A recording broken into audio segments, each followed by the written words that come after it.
Hello and welcome back to another episode of the Blue is the New White podcast. Today we have two very special and innovative guests on the show with a wonderful idea on how to connect and empower blue-collar workers from all over. Robert Birch and Barb Hansen are the founders of Thinkin Blue, a career network that connects blue-collar and service workers to each other, educational and skills development opportunities, new jobs, and to companies that help them work and live. Robert grew up in the trades, always admiring his father's work. Eventually, that translated to pursuing a career in the trades himself and having a burning passion to help the people in them. Robert is a perfect example of a true visionary who used his experience and skills to pave the way for his and others' successes. Barb, on the other hand, grew up in northern Ontario and has always worked with her hands. Her family actually built their own cabin, made their own syrup, and learned to truly appreciate the resources of nature. Eventually, she went to college and worked as a lab tech, but before long, she found herself switching careers to start a construction company with her husband. Robert and Barb have now come together to push the industry forward by providing a platform for workers by workers, and live their success by contributing to the success of the people they care so much about, skilled trades people.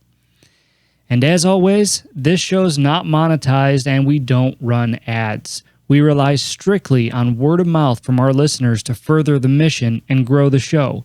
So if you enjoyed this episode, please take a moment to rate it, review it, and share it. The future generations of tradespeople depend on it.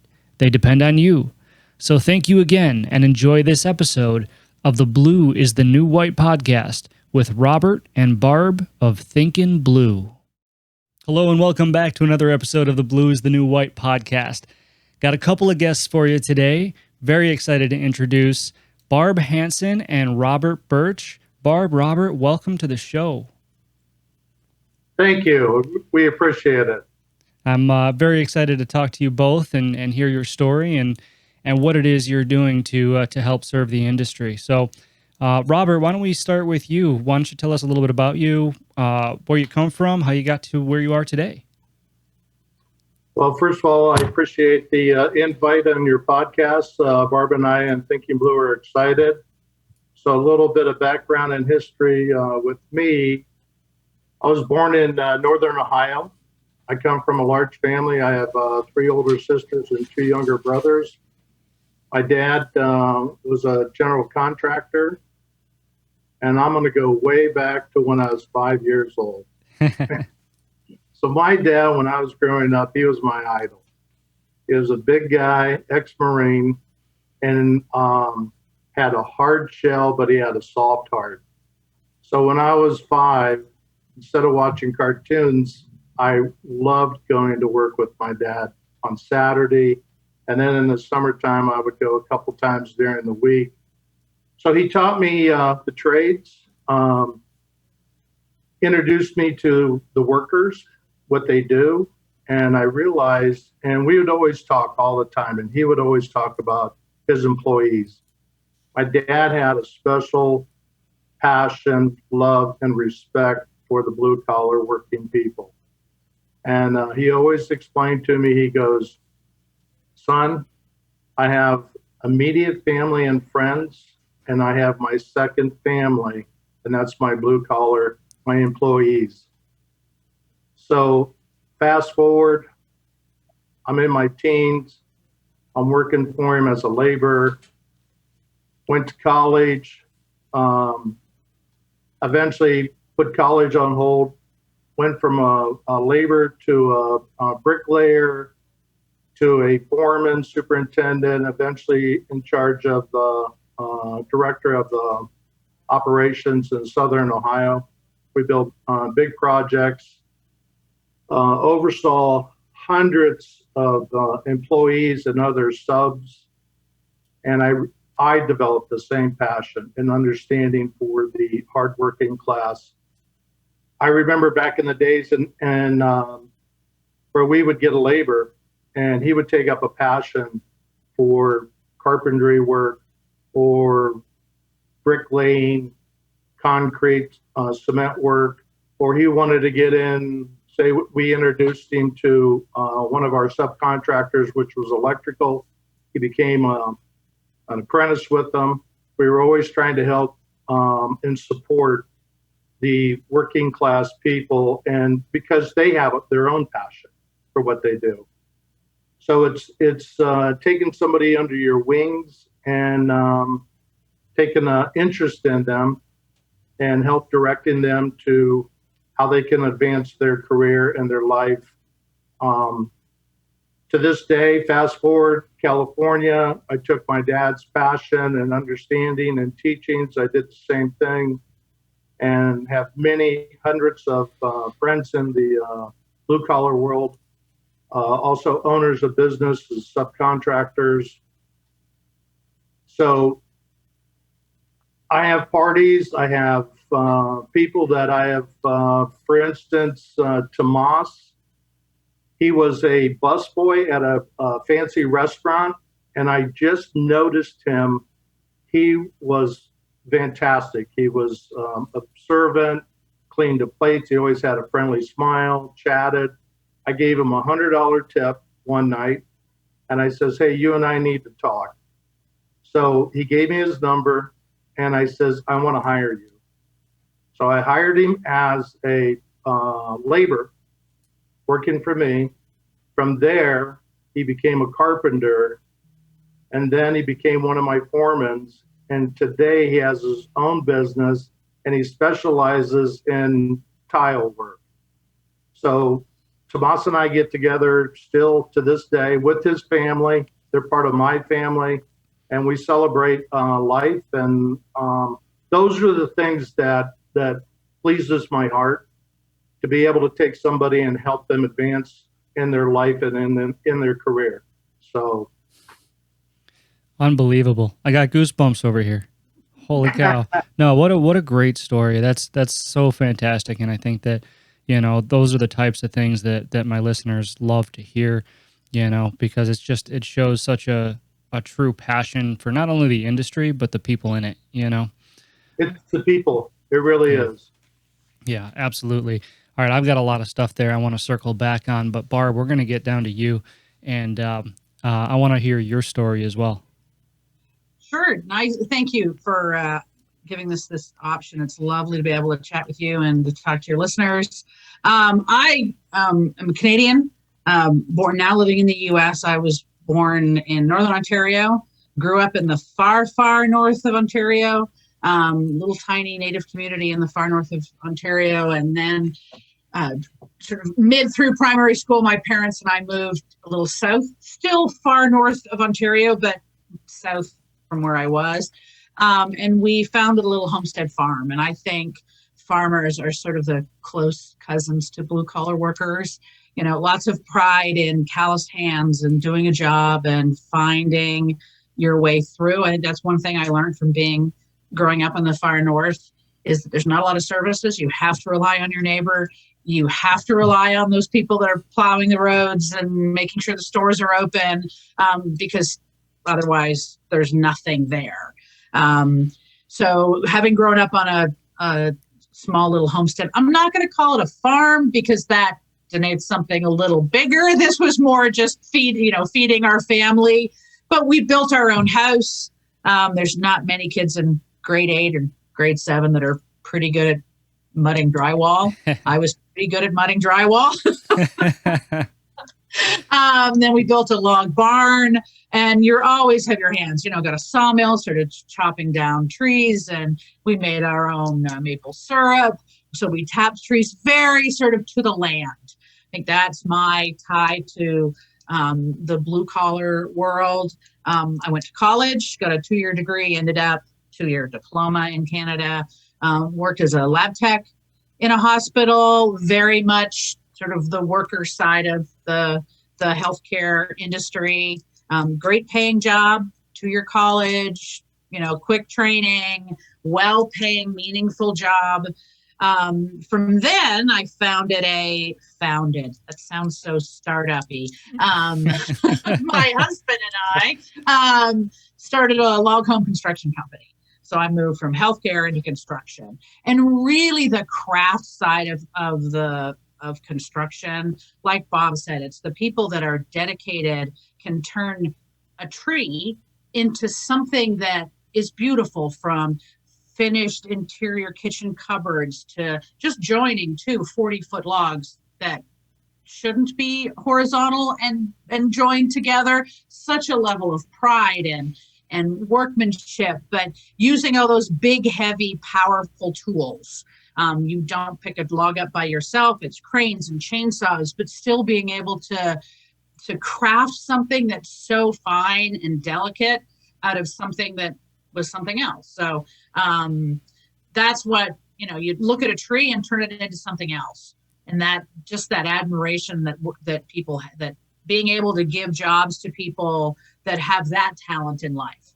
I'm a big fan of this saying. I've said it to my kids. You don't have to go to university or college.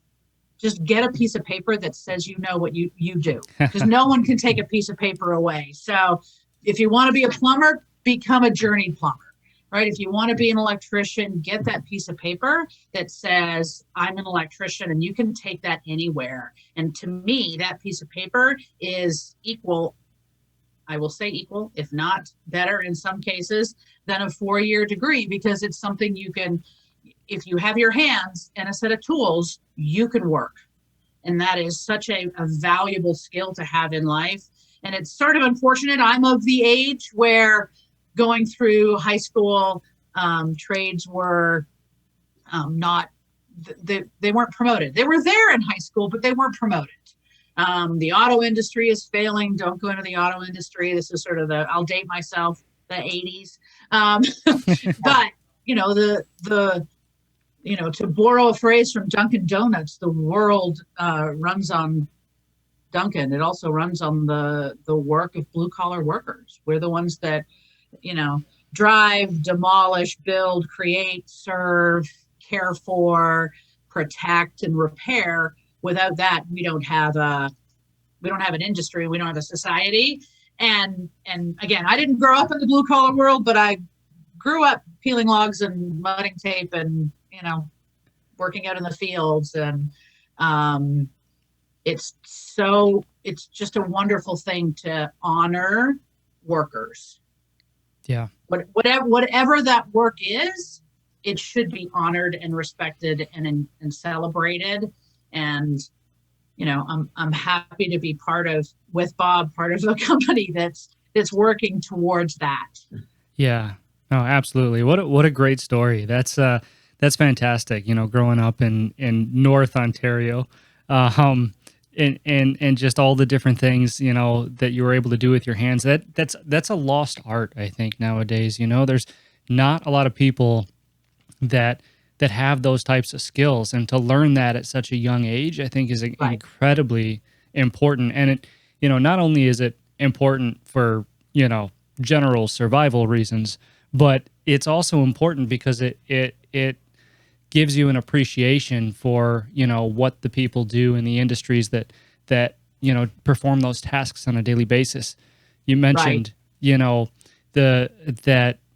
trees and being able to sculpt something from that and build from that. I think, and I have this conversation a lot, but it feels like this industry is taken for granted because it's so abundant. It's so prominent. It's all we see when we look around us. I mean, Robert, I'm looking at your camera right now, and behind you, all I see is skilled trades.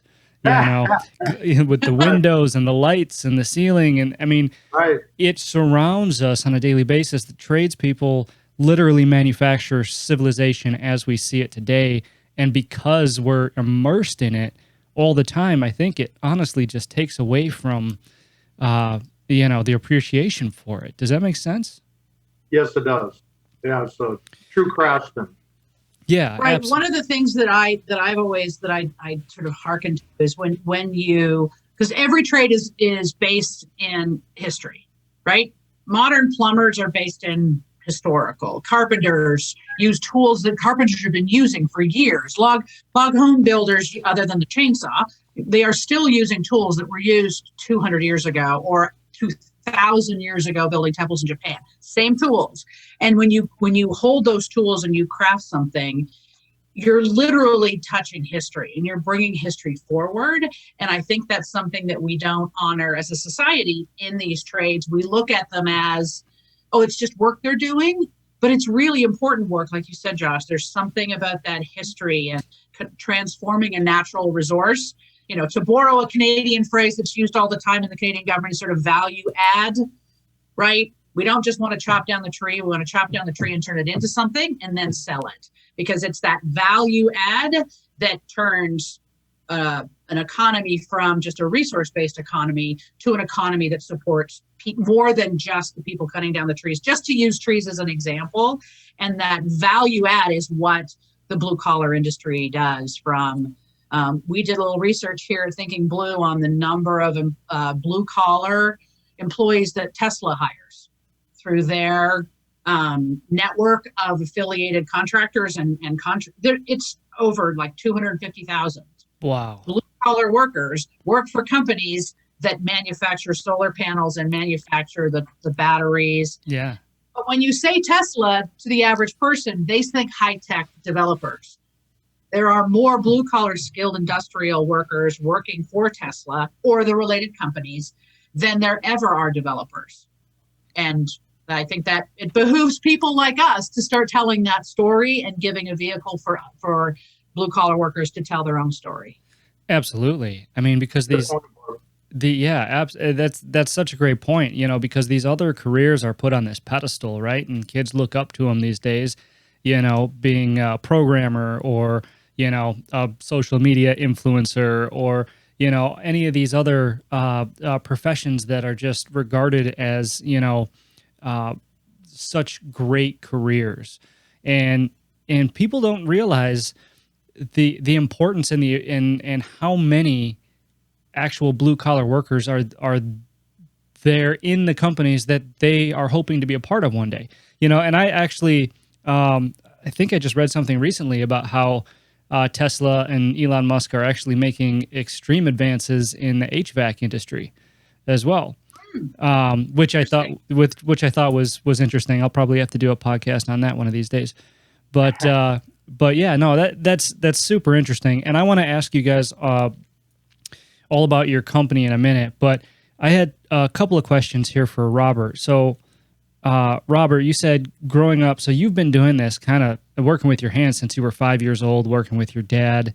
What was his main trade? So his main trade, he started out as a mason contractor, then went into general contracting, which is the larger scope of work. And towards the end, we were building schools, universities, strip plazas. We also did the prison in Mansfield, right next to the historic, the movie Shawshank Redemption, which is historic now. But yeah, he got into a lot of big work. So my passion was, and my dad and I were both used the term workaholics, but we would do big work commercial, but we had a passion of building homes. So we would build spec houses. Spec house is a house that you build and you put it up for sale.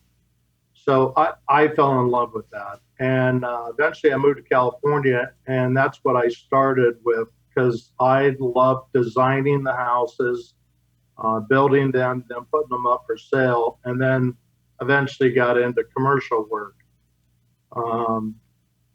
Small commercial work, but the last projects that I worked on were restaurants throughout California. Met some really interesting people. I did a restaurant down in Los Altos for Andy Rubin.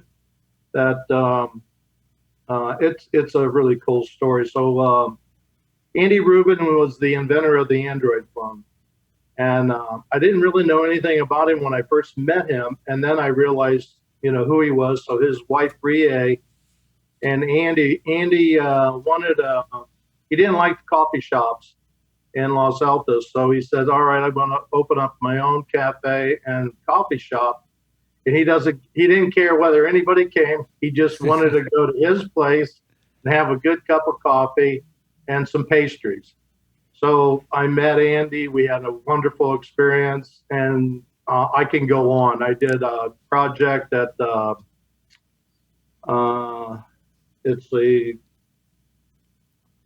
up in next to Los Altos, but it was called the Polo Club, and I did the new dining, and Barack Obama flew in on the polo fields. I was there when that happened. I didn't get to meet him, but I was probably 50 yards away, and that was kind of exciting. So a lot of interesting people doing projects.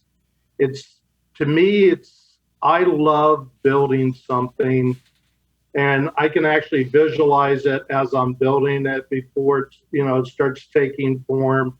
And you set up all the players, the subcontractors, and you see something from nothing, and then all of a sudden you have this fantastic looking building. And you never get tired of it, because you meet all these wonderful people and you finish, and then you start another project, and it keeps that energy and that passion growing constantly all the time within myself.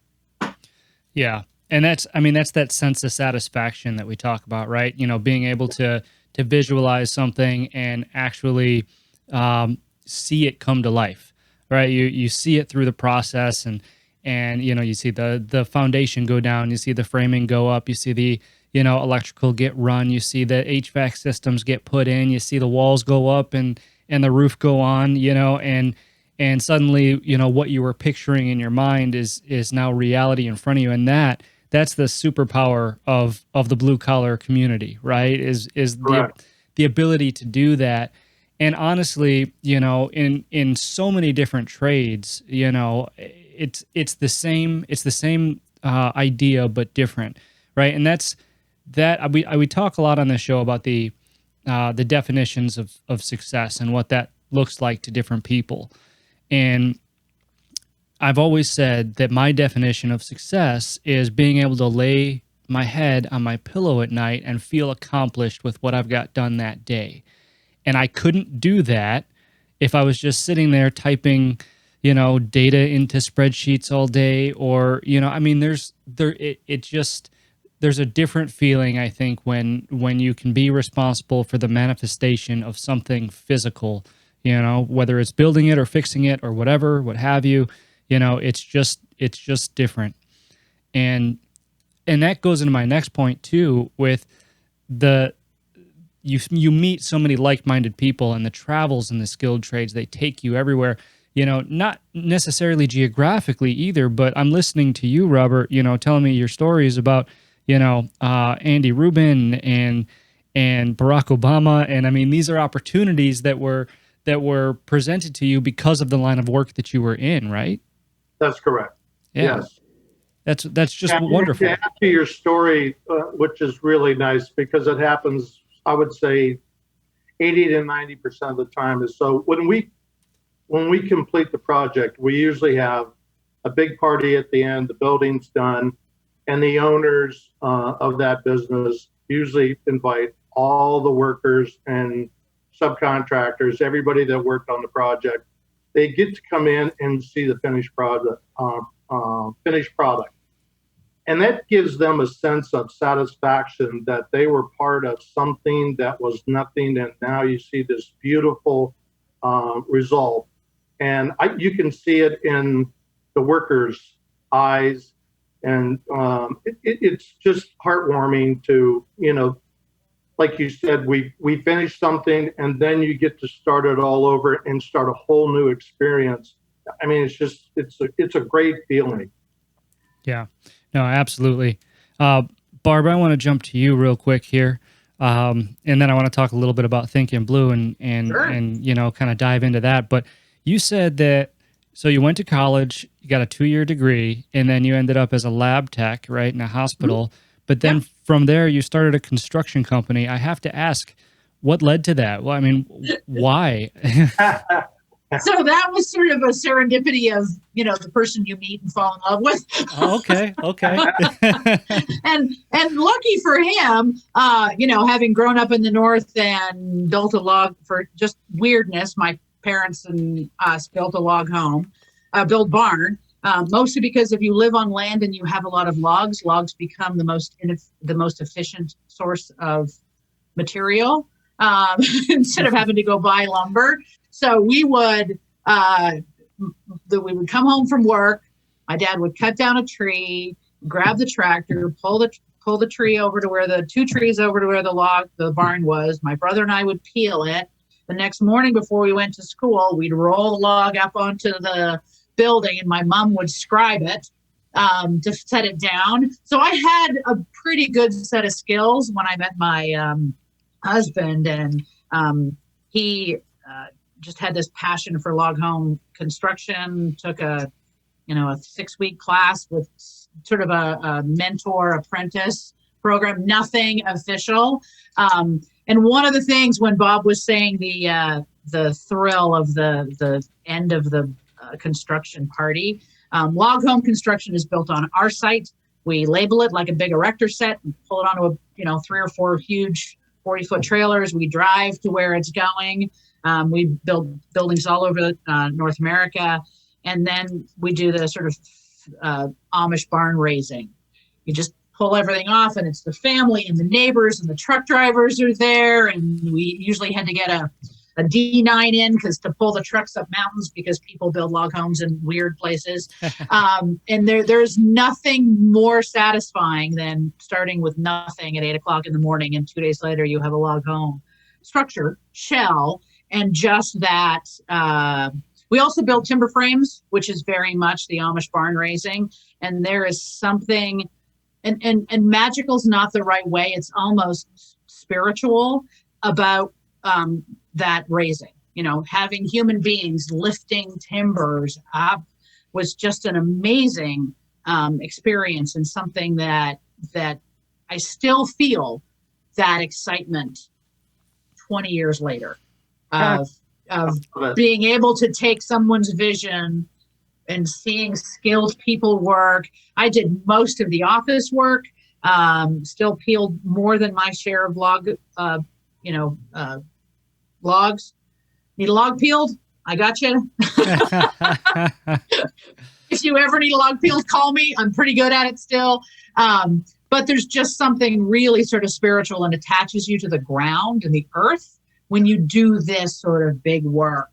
And it's just beyond it's the magicalness of the solution is greater than the parts, right? And you take all the parts and you look at them and then you put them together. That's that feeling of success. Yeah. What is success? It's that feeling of being like, exactly at the end of the day, being able to say, wow, this is fantastic. And then to support the people that do that work and to be able to give them a living wage for this weird, in my case, this really niche blue collar work of handcrafted log home construction.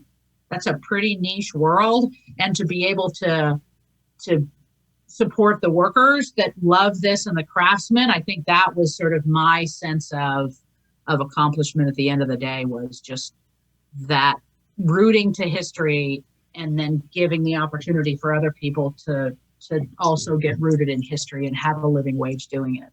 Yeah, absolutely. Very well said. I'm getting the feeling, Barb, that you're a bit of a history buff, Yeah, my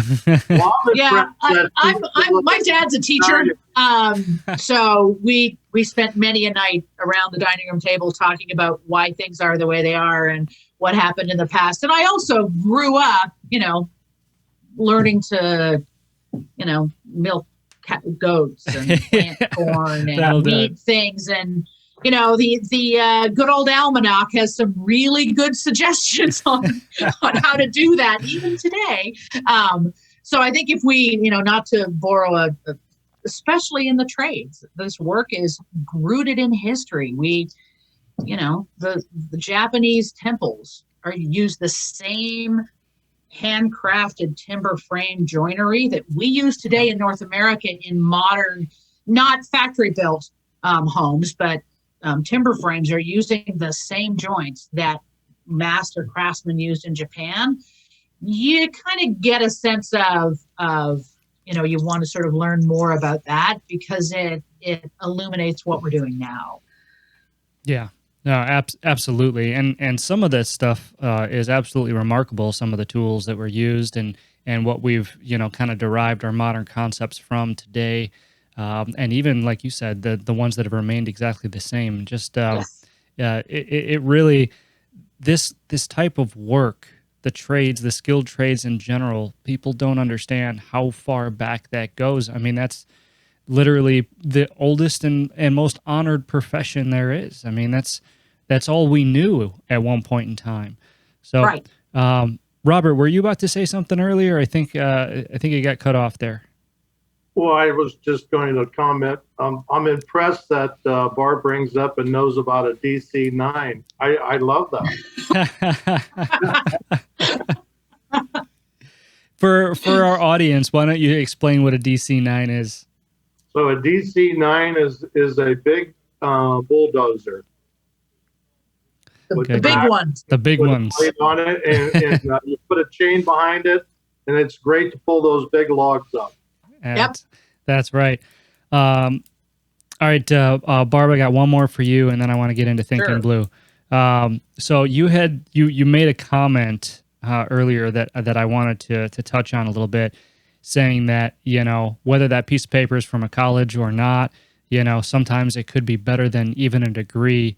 And I'd love to echo that and just add to it by saying, a lot of the reasons why I believe kids are pushed toward a college education today is job security. And I'm by no means knocking a college education when I say what I'm about to say.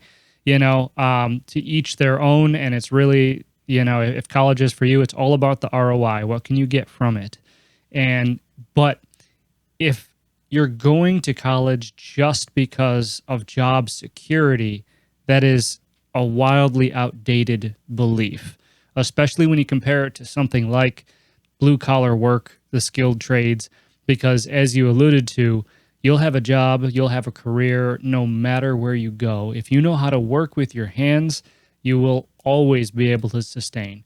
And, so it's amazing to me when I hear people say, well, you should go to college because otherwise you won't have job security. And I can't tell you how many college graduates I know right now that don't have a secure job. Right. I think we do our youth a disservice when high schools aren't promoting and parents aren't promoting the trade. There is nothing wrong with not going to a 4-year college or a university.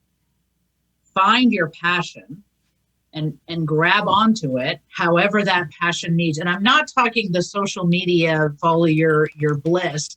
I'm talking about whatever you get up in the morning and can't wait to put your hand on, right? If you like tinkering with an engine, go become a mechanic. Maybe it's a diesel mechanic, maybe it's a engine mechanic or a locomotive mechanic, but find that thing that brings you that to just, if you work in your passion, you never work a day in your life, which is not quite true because we all work and we work hard. But to just say that the 4-year colleges are the only option, I think does a disservice to 50% of the kids in college that go, well, what am I going to do? Yeah. Like, what is it? Welding and pottery and ceramic work and industrial and tool and die. Those conversations aren't being had unless you fall into a stereotypical, oh, you need to go this job, right? If you come from a certain class of people, then you are expected to go into a 4-year college when maybe that's not the thing you should do. My daughter started in a 4-year college. Didn't work out for her. she has a great job and is doing extremely well in a customer service job at a vet clinic. She loves it. She's moved up. She's earned money. She will always work because she's learning all these skills that are transferable and doesn't have a 4-year degree. And she's okay with that. And I'm okay with that because she has a job and she literally has no college debt. So here's the other thing. I go to school for 10 years to become or 15 years to become an anesthesiologist, and I'm making $200,000 a year.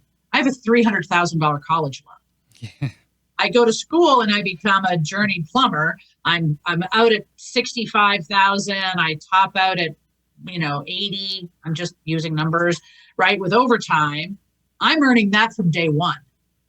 I have 15 years of earning money, supporting my family, buying a home, going on vacation, having a life before that anesthesiologist gets out of school or pays off his degree. So I think you're right that ROI is not being viewed, and we're not telling kids the options they have where you can and have this great, honorable, sustainable, fulfilling job, whatever that is. No, absolutely. And very well said. And I'm going to touch for just a second on what you said about passions, because you're absolutely right. And what I want to stress with the point that I want to get across is, oftentimes, people look at passions at face value, right? And they say, well, my passion isn't to swing a hammer. My passion isn't to, use power tools. My passion isn't to fix HVAC equipment, but they're missing the point. And I know this from experience, right? Because I started in the trade fixing hot side restaurant equipment. That's my background. That's what I do. There is nothing glorious about fixing a fryer. Okay. And Robert, you've been in some of these restaurants, I'm sure, there's nothing glamorous about that. That was not my passion.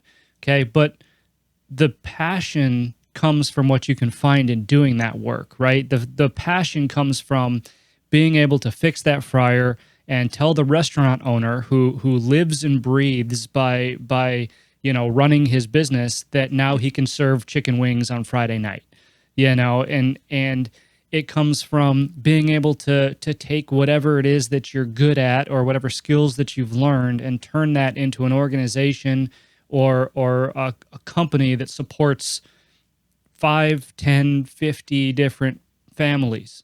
You have to look at your passions and figure out, okay, this is what I'm really passionate about, and this is what can be used as a catalyst to allow me to live by those passions. That, I think, is where you'll find fulfillment, especially in the blue collar trades.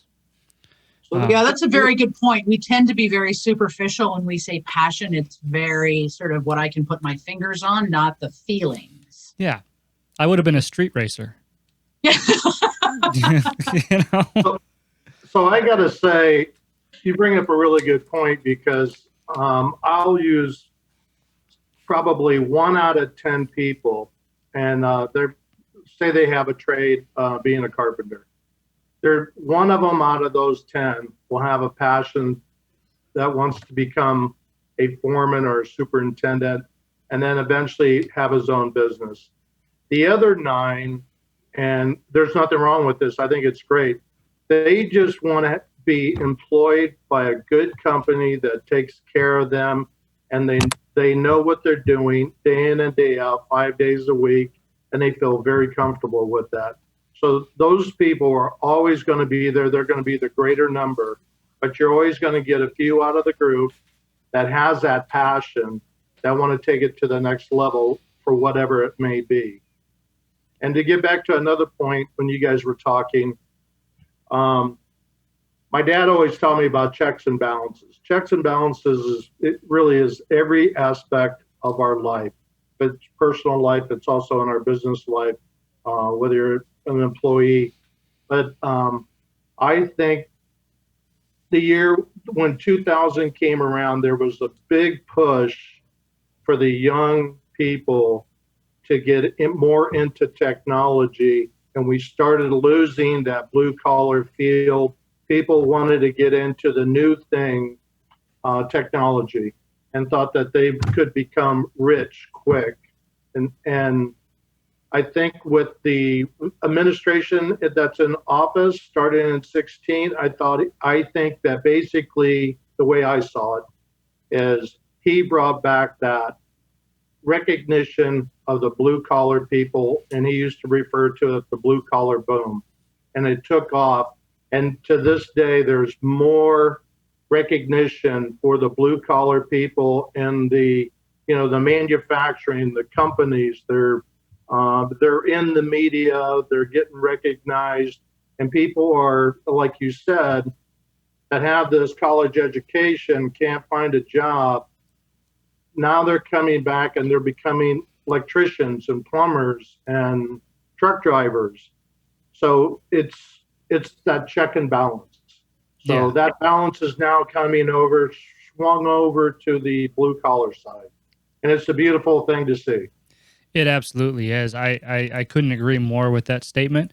I think that the strides that we've made over the last 4 years in the way of blue collar, just recognition is huge. I think, and hopefully we can continue that. And I think that now, kind of the cat's out of the bag, if you will, and people have been exposed to the opportunities. I mean, that's what we're trying to do here, right? With the podcast, that's what I try to do with my book, is really just peel back the veil and say, hey, everything that you think the trades are, they're not. Here's the actual truth, and here's why you should listen.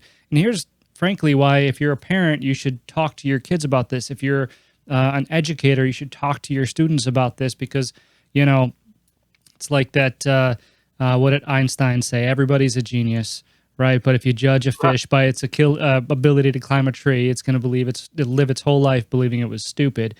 And it's right. There's different types of intelligence for different people, and some of the smartest people that I know are not scholars. They're literally blue collar workers, and they work for me here at my company.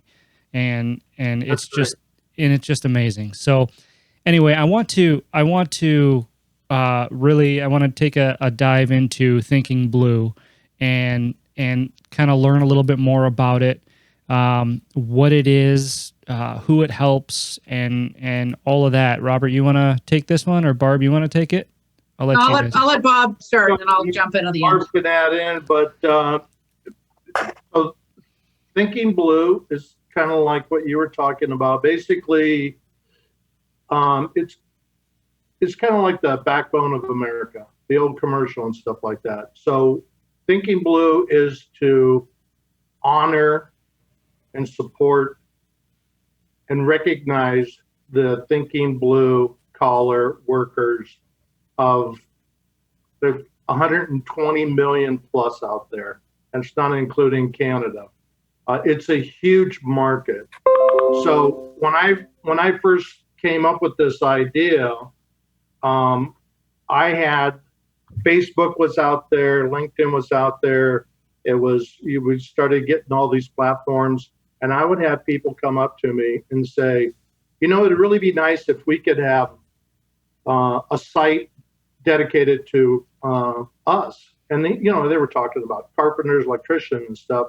So basically, I came up with the idea for Thinkin Blue, which is dedicated for the members. It's the first, really only community platform where the working class can come in, join, network back and forth. We have groups set up, electricians, carpenters, etc., mini groups.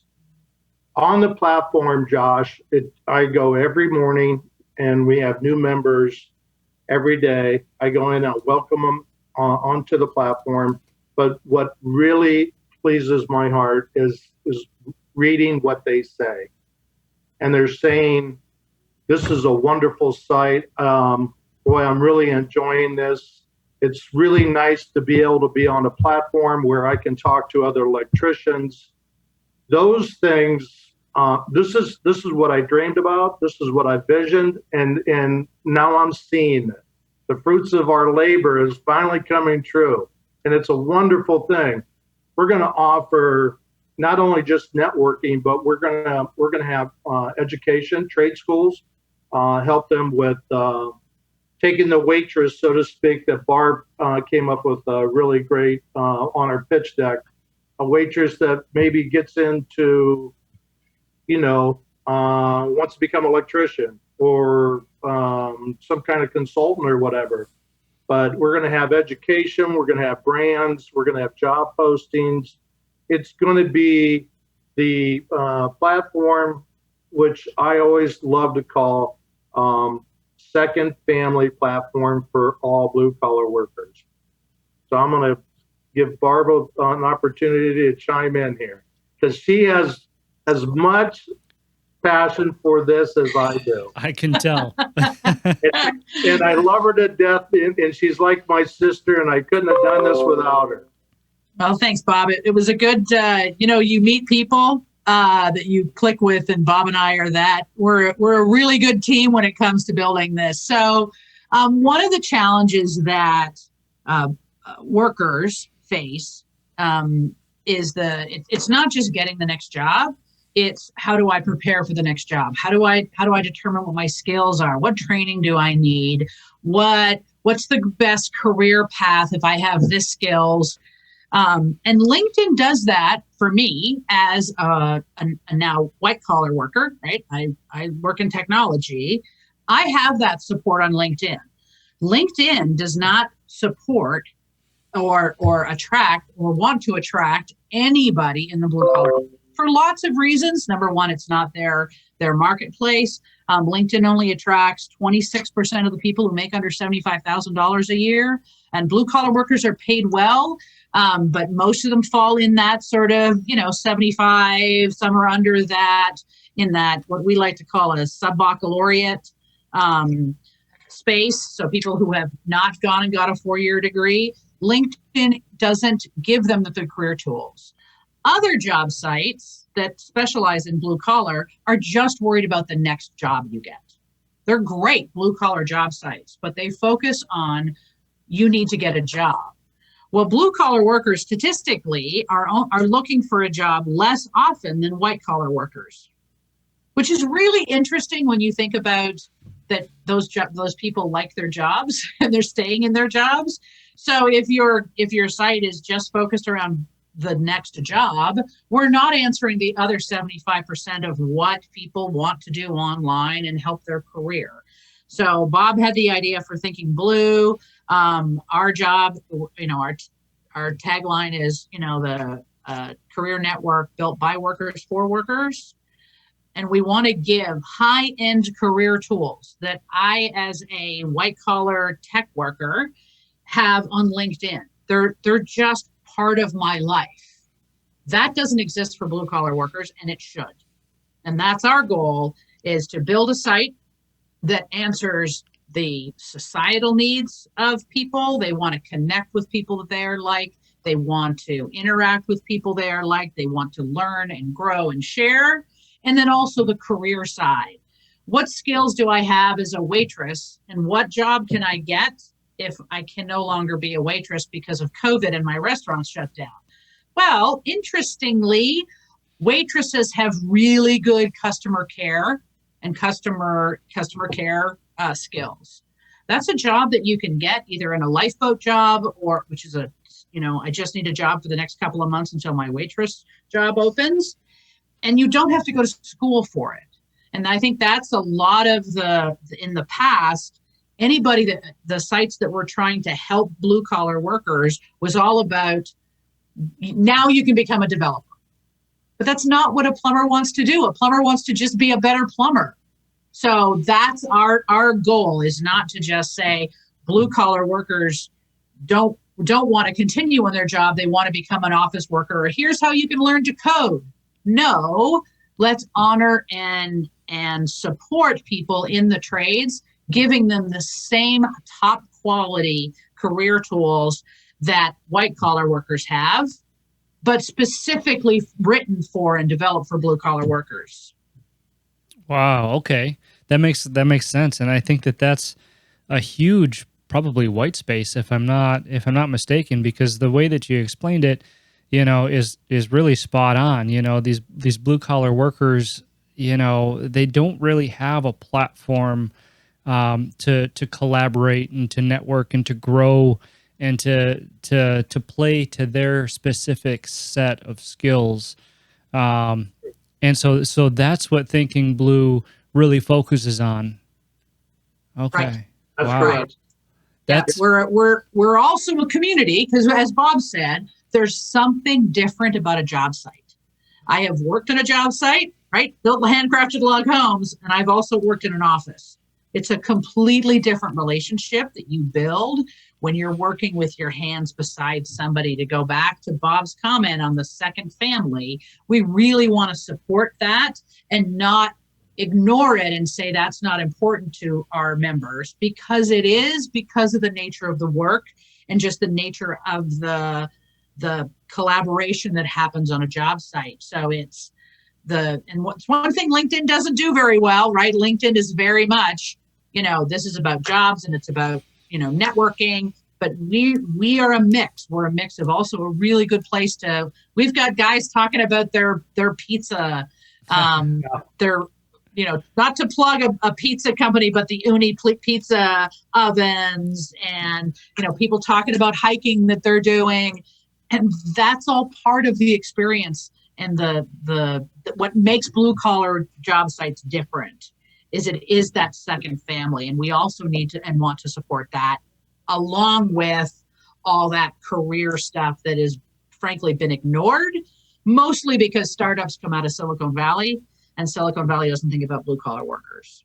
No. So Bob was a true visionary in realizing that there was an opportunity in that blue collar space to help people with their careers.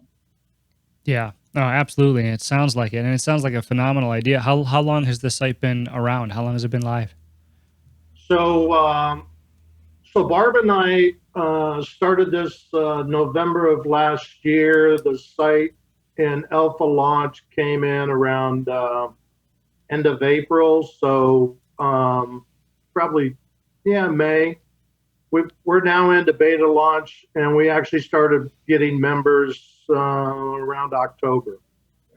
Wow, that's fantastic. I'm super excited to spend a little bit more time on the site, and hopefully, with this podcast, I've got a lot of blue collar listeners. If this could help them, I would love for them to go over and check out the website. Is it just thinkinblue.com? Yes. Okay. Wow, that's fantastic. What other, before we wrap it up here, because I know we're running short on time, but what do you have any specific examples of tools or anything like that you offer on the site that people might find interesting? Barb, you want to add into that? You think we should talk about our AI stuff? Yeah, I think so. We've just launched, officially sort of opened the doors for members to come in. And right now we're leaning really heavily on the community aspect. It's a great way to get people to join. People like talking, sharing a picture of their truck, their pizzas. And then next year, our product rollout, and I'm pretty proud of this. We're doing what's called a reverse ATS. So ATSs are the automatic applicant tracking systems that are basically barriers, right? I put my resume in and I immediately get a bounce back saying, we don't want you, because those robots, those software is looking for keywords. And if you don't match those keywords, you don't get past the robot barrier. So we're building a tool that will review the job postings and give suggestions to our members on how to change their resume to get past those automatic barriers. Because we have a lot of really talented people who aren't good at crafting a resume. Well, then why should that stop you from getting a job?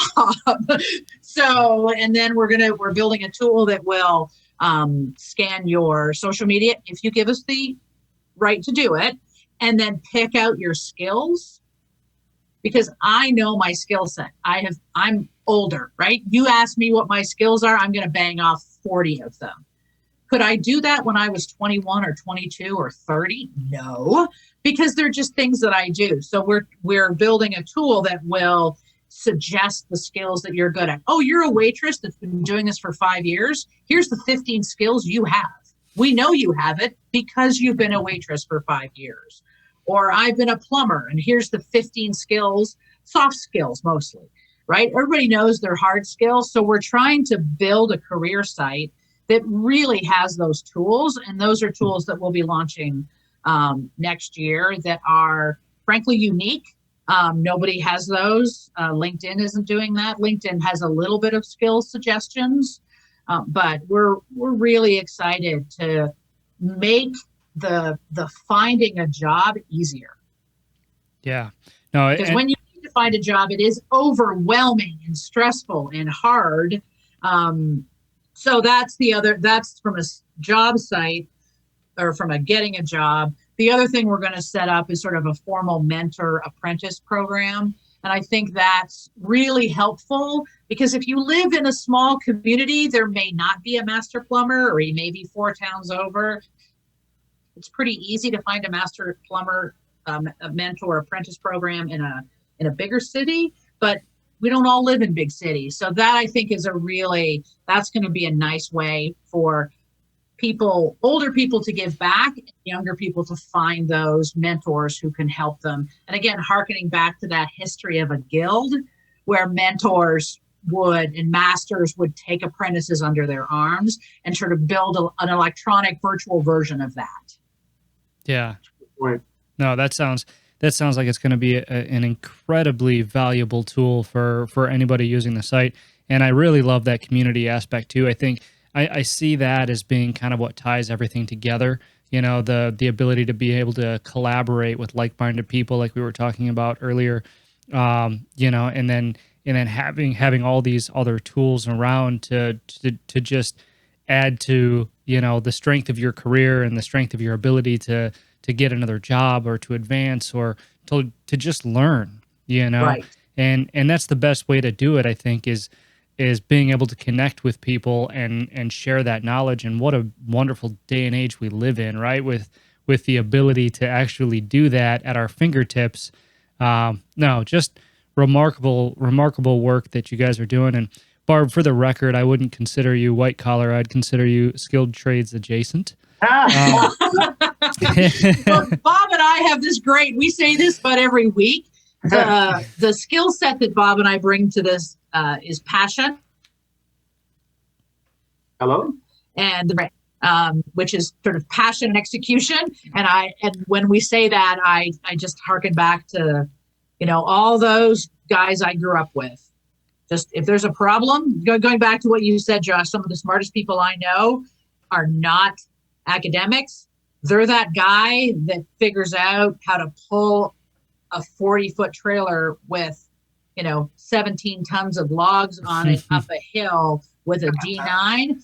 I want him in my corner when the problems occur, because that is a man that can problem solve, and just warms my heart when I think about those guys that I grew up with and their talent and their intelligence, and to connect that knowledge to young people who want to go find that knowledge and tap into those people. It just really, it gets Bob and I up early in the morning and we work late at night. We can make that happen. That's absolutely true. No, that's a wonderful thing. And with that, I think that's a good stopping point. So I want to thank you both so much for coming on the show and lending your time, and for all the incredible work that you're doing for the blue collar skilled trades. I mean, just wonderful. You know, I could sit and talk to you guys for hours and hours, I'm sure, but my audience wouldn't appreciate that. They have jobs too. So that being said, where can people find you? Where can they find Thinkin Blue, or where can they connect with you guys? At www.thinkinblue.com. All one word. Yep. So Thinkin is without the G. If you type in Thinkin Blue, it should redirect to our site, but it's Thinkin without the G. Both Bob and I are on the site. If you have any questions, concerns, comments, suggestions, we're building this as a tool for our members, and the more people we can come on, the more help we can provide, and use that sort of common brain power. So Bob and I are on the site. People can join. It's pretty easy to join. You just need an email address and a password. And then, comments, suggestions, ideas, we'll take it all. And we're really happy to be able to talk to Josh and reach your audience and share what we're doing. Awesome. Well, thank you both again so much for coming on and for everything that you're doing for the industry.